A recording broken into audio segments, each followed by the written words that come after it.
શકે, એને કારણે ભગવાન જોડે વેર બાંધીને નહીં આવું તો નુકસાન આપણું જ થશે.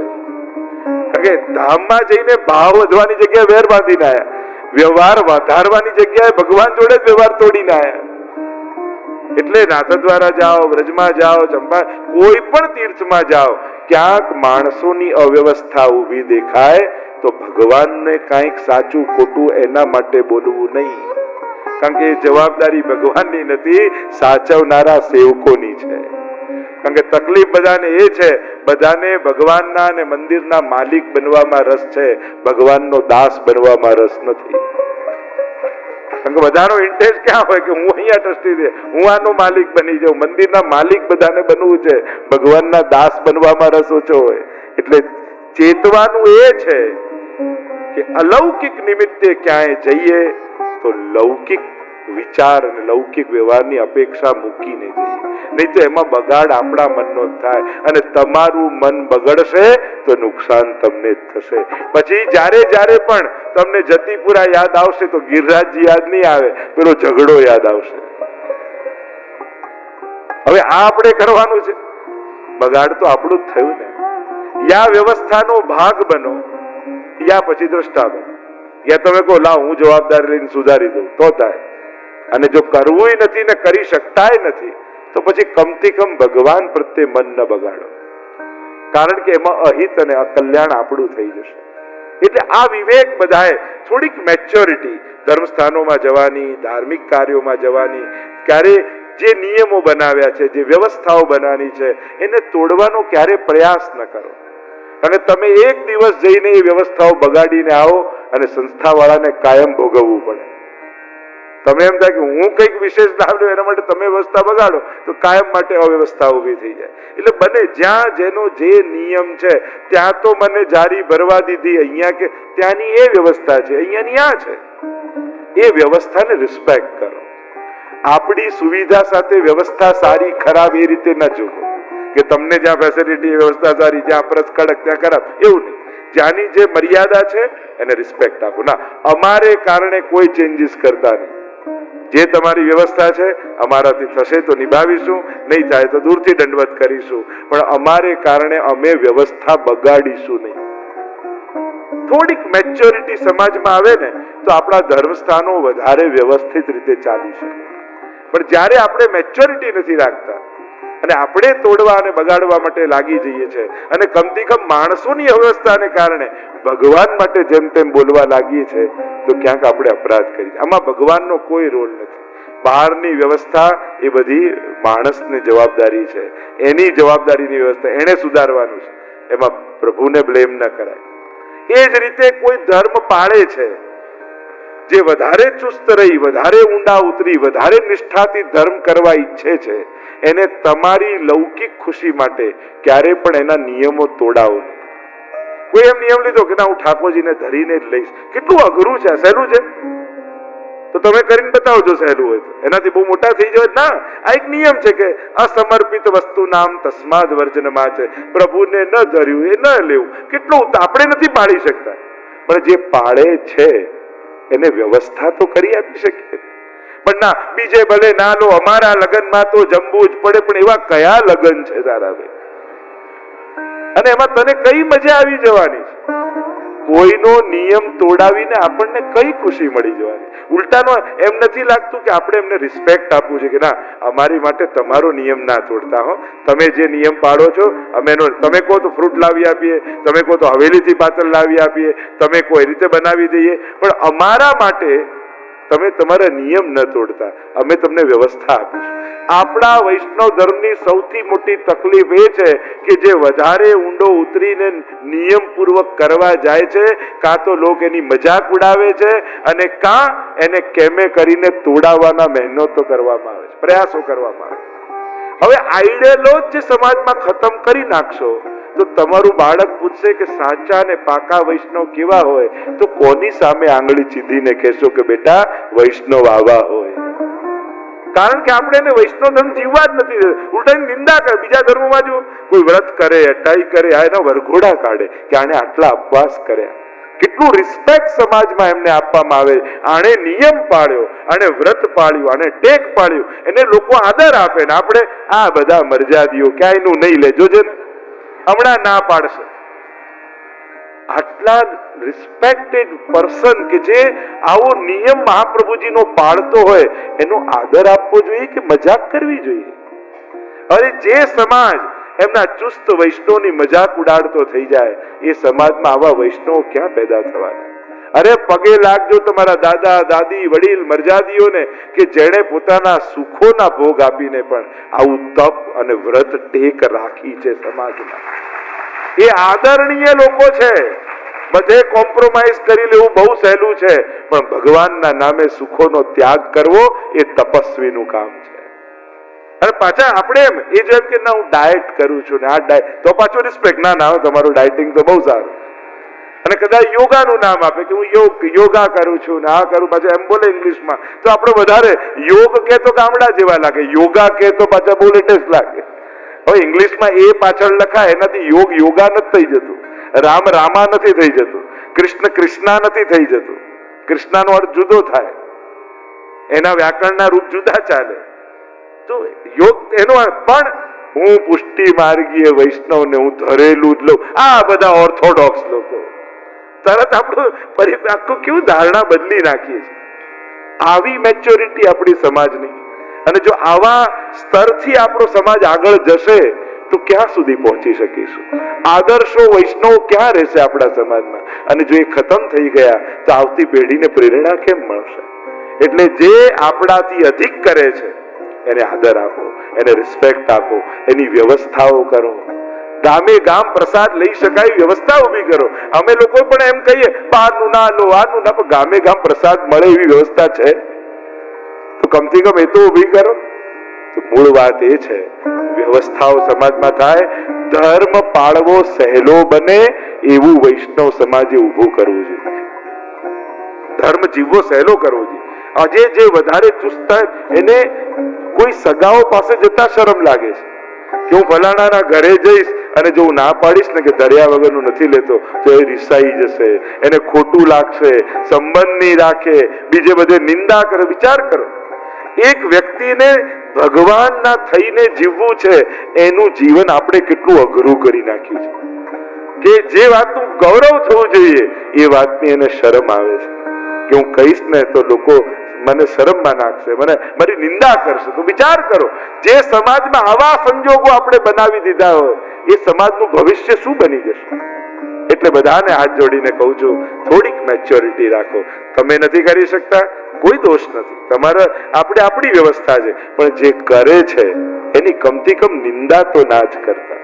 કદાચ સાથ ના આપો, કદાચ વ્યવસ્થા ના કરો, પણ એના માટે નબળું તો ના જ બોલતા. એ આદરણીય લોકો છે. એને ભગવાન માટે બધું છોડેલું છે. એને પોતાના જીભના સ્વાદ, મોજ, શોખ બધું છોડી દીધું. કેમ? કારણ કે મારે ઠાકોરજીના થઈને જીવવું છે. કેટલી મોટી વાત છે. જે 84-252 ની વાર્તા વાંચો છો, પગે લાગો છો, એવા વૈષ્ણવ મળે છે તો એને તમે સ્વીકારી નથી શકતા. તો વિચાર તો કરો, ચિંતન તો કરો કે આપણે કરીએ છે શું, માહોલ કેવો બનાવીએ છીએ. અને જ્યારે આવો માહોલ બની જાય તો ભવિષ્ય શું હશે? ચિંતન કરજો, વિચાર કરજો આ બાબત. તો જે આપણે ચિંતન લઈને બેઠા છીએ તો રૂપનો મત એનો ઉદ્ધાર કર્યો, શંખચૂડનો ઉદ્ધાર કર્યો, યુગલ ગીતની કથા આવી. જેમ વેણુ ગીત ગાયું ને ગોપીઓ વનમાં ઠાકોરજી ગયા, એ જ રીતે યુગલ ગીત ગાયું. વેણુ ગીત ત્યારે રાસનો અનુભવ નહોતો, યુગલ ગીતમાં રાસનો અનુભવ છે. આઈએ એક શ્લોક કા ગાન. વામ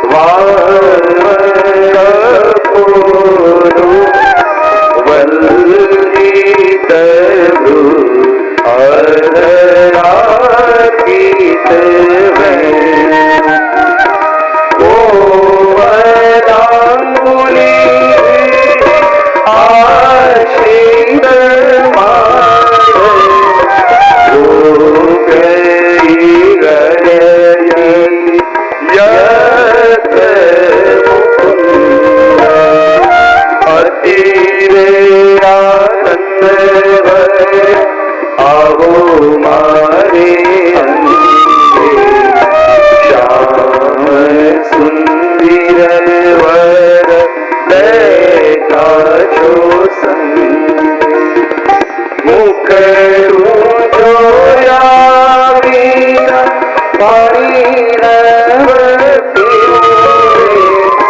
રસિક સુંદર જોઈ જોઈ વામ બાહુ કૃતવામ કપોલો, ડાબા ખભા પર ડાબો ગાલ ઝુકાવી અધરને વેણુ અધરાર્પિત કરી, કોમળ આંગળીઓથી છિદ્રોને ભર્યા, વેણુના સ્વર વગાડ્યા અને આખા બ્રજમાં સુધા વ્યાપી. ત્રણ પ્રકારની સુધા છે મહાપ્રભુજી કહે, દેવ ભોગ્યા, ભગવદ ભોગ્યા અને સર્વા ભોગ્યા. એ સુધાને વહાવતા ગોપીઓના હૃદયમાં લતા પતા વૃક્ષો નદીઓ પર્વતો બધાને સુધાનો સંબંધ થયો. ચર્ચાઓ તો ઘણી દિવ્ય છે. યુગલ ગીત કોઈ સાધારણ ગીત નથી. યુગલ યુગલ શ્લોક 13 યુગલ 26 શ્લોક. કહ્યું કે 12 મહિનાની લીલા છે. તો કે 13 કેમ? તો કે અધિક માસની પણ લીલા છે. તો 2 શ્લોક કેમ? કે સુદ પક્ષ અને વદ પક્ષ, 2 પક્ષ હોય અને નામ અને રૂપ. રૂપના 2 ભેદ છે, નામ અને રૂપ. પહેલા શ્લોકમાં નામનું વર્ણન, બીજામાં રૂપનું વર્ણન. અને આમ આ યુગલ ગીતમાં 12 માસની લીલાનું વર્ણન શ્રી ઠાકોરજીએ, આ મહાપ્રભુજીએ યુગલ ગીતમાં સમજાવ્યું છે. વંદન કરીએ યુગલ ગીતમાં બિરાજતા પ્રભુને. અરિષ્ટાસુર ઉદ્ધારની કથા આવી, કેસી ઉદ્ધારની કથા આવી. નારદજીએ જઈને કંસને કહ્યું કે અરે તને મારનારો શત્રુ તારો એ બીજો કોઈ નહીં, દેવકીજીનો 8મો ગર્ભ આ નંદ બાબાનો બાળક છે. અચ્છા, હમણાં એને મારવા જો. શત્રુને મારવા ત્યાં ન જવાય, એને અહીંયા બોલાવાય. ધનુર્યજ્ઞનું આયોજન કર, એમને અહીંયા આમંત્રિત કર. અહીંયા મલ્લોને તૈયાર રાખજે, કુસ્તીના બહાને એમને મલ્લો મારી નાખશે. તારું નામ પણ નહીં આવે અને વધ પણ થઈ જશે. અને નારદજીની આ સલાહ બહુ ગમી. કઈ સલાહ? મૃત્યુને આમંત્રણ આપીને બોલાવો. અરે મૃત્યુને કોણ મારી શકવાનું? ભાગવત એક વસ્તુ શીખવાડે છે, મૃત્યુને મારી શકાતું નથી, મૃત્યુને કેવલ સુધારી શકાય છે. જેણે જેણે મૃત્યુને મારવાની કોશિશ કરી એ બધા મર્યા, અને જેણે મૃત્યુને સુધારવાની કોશિશ કરી એ બધા તર્યા. કંસે મારવાની કોશિશ કરી તો કંસ મર્યો. પરીક્ષિતે મૃત્યુને મારવાની કોશિશ ન કરી. અગાઉથી બંનેને સમાચાર હતા, 7મા દિવસે મૃત્યુ થશે, પરીક્ષિતને સમાચાર છે. કંસને સમાચાર છે 8મો ગર્ભકાળ થશે. કંસે મારવાની કોશિશ કરી તો મરી ગયો.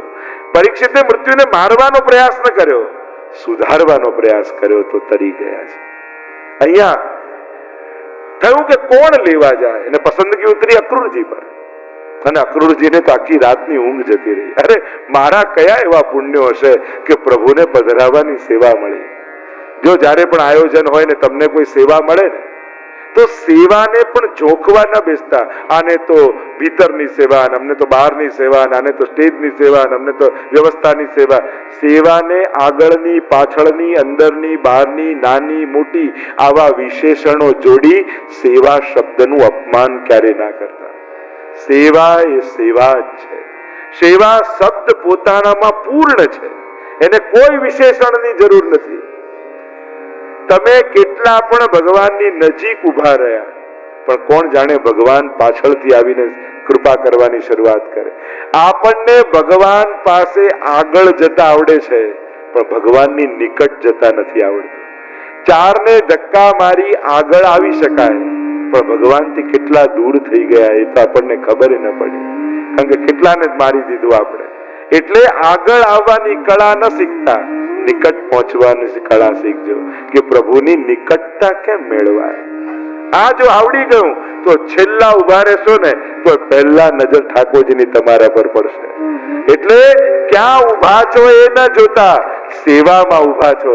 લાઈનમાં પણ ઉભા રહો, લાઈન કરાવવા તો એટલા ભાવથી ઉભા રહો કે મને ઠાકોરજી મળશે ને તો આ લાઈનમાં જ મળશે. મને ઠાકોરજી મળશે તો આ બુહારી કાઢવાની સેવા છે તો અહીંયા જ ક્યાંક મળશે. જ્યાં ઉભા છો ત્યાંથી ભાવથી કરશો તો ઠાકોરજી ત્યાં મળવા આવશે. પણ ઉભા અહીંયા છો, મન ત્યાં છે, લો સ્ટેજ પર બધા પોતીજી ત્યાં જવા મળે તો મજા, એમ કરીને બહાર ઉભા રહીને મન સ્ટેજ પર રહે તો ન સ્ટેજ ના રહેશો ન બહાર ના રહેશો. જ્યાં સેવામાં છો ત્યાં રહો. સેવા નાની કે મોટી નથી હોતી, સેવાનો ભાવ મોટો હોવો જોઈએ તો એ નાની પણ મોટી બની જાય. એને મોટી માનીને કરશો તો એ બધી સેવાઓ મોટી બની જશે. પણ આ તો નાની સેવાને નાની માની તો એ આપમેળે નાનું બની જશે. તો જે મળ્યું એને મોટું માનીને કરો તો આપમેળે મોટાઈ થઈ જશે. તો અક્રૂરજીની ઊંઘ જતી રહી કે પ્રભુને પધરાવવાની સેવા મને મળી, તો લાવ પ્રભુને પધરાવવા કાલે સવારે હું જાઉં. રથને તૈયાર કર્યો, આખી રાત નીંદ નથી આવી, સવારે તૈયાર થઈ, રથની લગામ ખેંચી, ગડગડ ગડગડ કરતા રથ તો ધીમો જાય છે, મનોરથો વધારે ઉતાવળા જાય છે. અરે ત્યાં પ્રભુ કેવા લાગતા હશે, મને શું કહીને બોલાવશે, શું કરતા હશે પ્રભુ, કેટલા મનોરથો મનમાં છે. સંધ્યાકાળનો સમય છે, પ્રવેશ કર્યો અક્રૂરજીએ, અને અહીંયા ઘણી બધી ચર્ચાઓ છે. પ્રભુ મળ્યા છે, રાત્રિના ભોજન કરવા બિરાજ્યા છે, અને કહ્યું કે હું પ્રભુને પધરાવવા આવ્યો છું. પ્રભુ તો પ્રસન્ન થઈ ગયા. હા, ઘણા દિવસથી અમને પણ મથુરા નગરી જોવાની બહુ ઈચ્છા છે. બાબા હું જાઉં? હા ભલે જાઓ, વહેલા આવી જજો. બધાની હા પડી. યશોદાજીએ મુખ ફેરવી. મૈયાને મનાવવા ઠાકોરજી જાણે છે બહુ કઠિન છે. માં હું મથુરા જાઉં? અરે બેટા તું ભોજન કરવા લે, હજી માખણ વધારે આવે. વાત ફેરવી છે. માં હું મથુરા જાઉં? અરે આ તારું સરખું તો કર, પિતાંબર કેમ આડું અવળું ચાલે, પહેર્યું છે. વાત ફેરવતા જાય. માનો પાલવ પકડીને કહ્યું, માં હું શું કહું છું, હું મથુરા જાઉં? અને જ્યાં ચહેરો ફેરવ્યો યશોદાજીની આંખોમાંથી દડ દડ દડ દડ અશ્રુ. લાલન એક રાત્રિ પણ તને અલગ નથી રાખ્યો, પણ માં હું વહેલો આવી જઈશ. ક્યાંક હૃદયના ઊંડાણ